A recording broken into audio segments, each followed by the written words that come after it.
Today we're here to talk about the benefits of running intervals. What's up everyone, John here with Motivation Theory Running. Now, this channel is not only for ultramarathons, it's for all distances, all runners of all shapes and sizes, speeds, and goals. But running intervals, that VO2 max effort is extremely important from running 5Ks to running ultramarathons.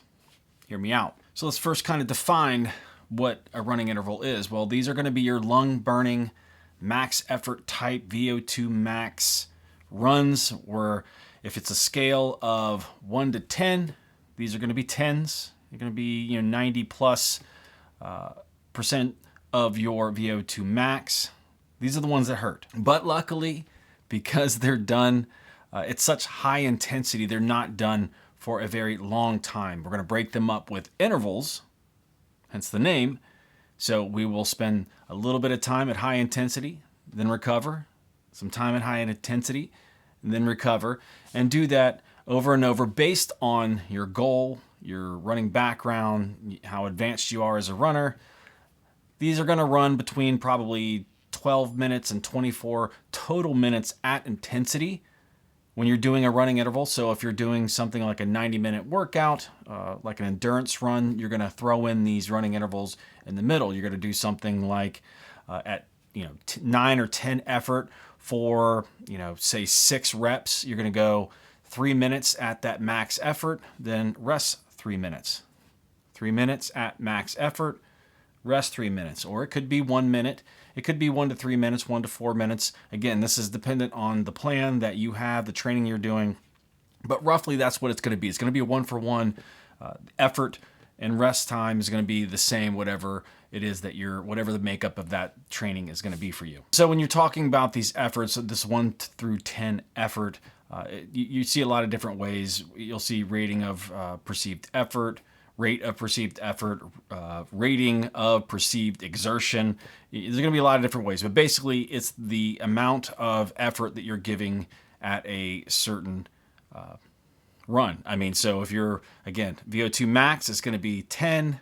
You're going to do your threshold runs are going to be lower than that. Your endurance runs are going to be lower than that. Your easy day runs, that kind of stuff. That's how you measure it. We're not doing it by pace. We're doing it by effort, which is a much more beneficial and accurate way to measure this stuff. So what are the benefits of running intervals? Well, there is a ton of benefits for running intervals, even at these longer distance runs. So as an ultra runner, they're extremely beneficial for your efforts at these longer distances, even though it sounds a little counterintuitive because you're not going to be running races at a VO2 max pretty much ever. You're never going to be running that.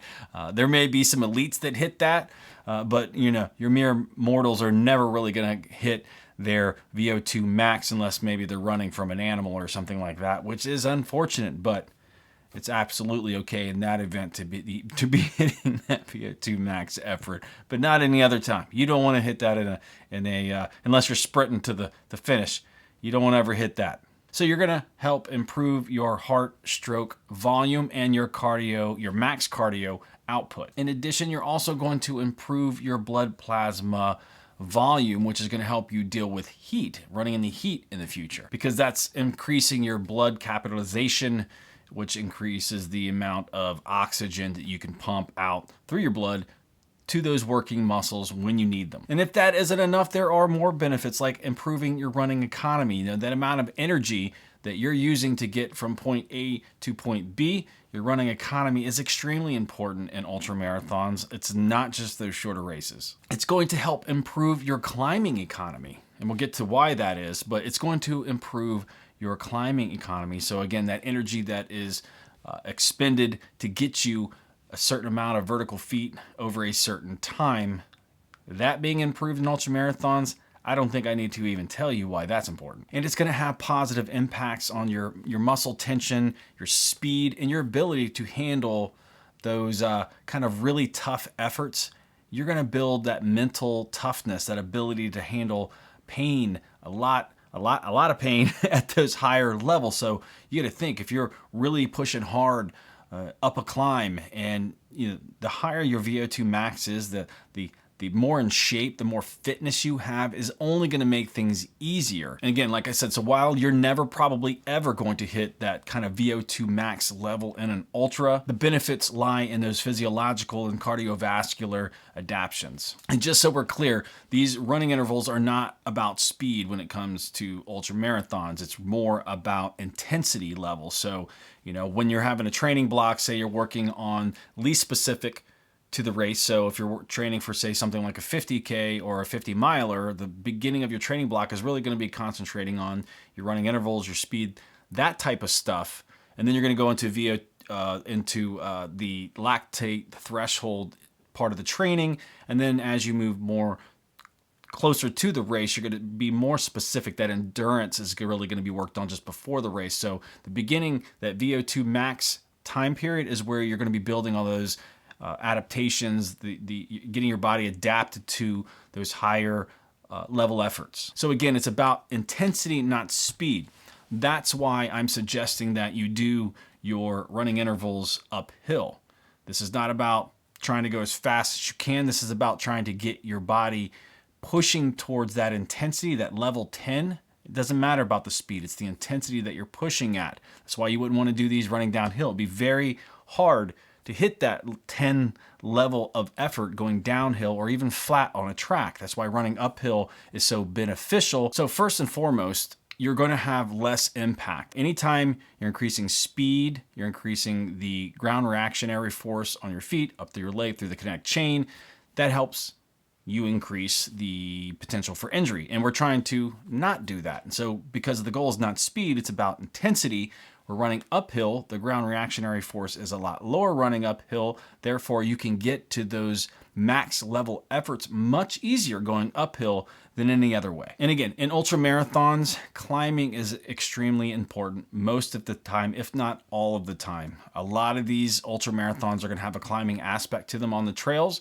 So being more economical and efficient going uphill is always a benefit. So if you're training on going up hills at a more efficient way and more improving your running economy and doing that uphill, that's just going to help benefit you on game day when you're out there racing. And running uphill requires more of a cardiovascular response than, say, running downhill or on flat ground. It's helping you get to where you're trying to go with that max level effort without the increased potential for injury while running downhill or on flat ground. It's getting you where you need to be, that adaptation, that target intensity in a much easier way. So running uphill for these running intervals is a much smarter and more beneficial and economic way to do that training. If you want to see a video that talks a lot about why I also love to run on a treadmill and get some of these workouts in, I can pump that bad boy right there at the perfect incline that I need and get my running intervals in right here without any other stress of going outside, dealing with the elements. While that is important, it's always important to run in the other elements, so you never know what's going to happen on race day. You need to be able to handle that. But sometimes it's really about the workout, and you just need to come down real quickly and crank out an hour and 30 minutes. Long workout, good solid workout, and working those running intervals. It's always good to do that on the treadmill. Go ahead and click right there and hear my thoughts on that. Thanks for watching.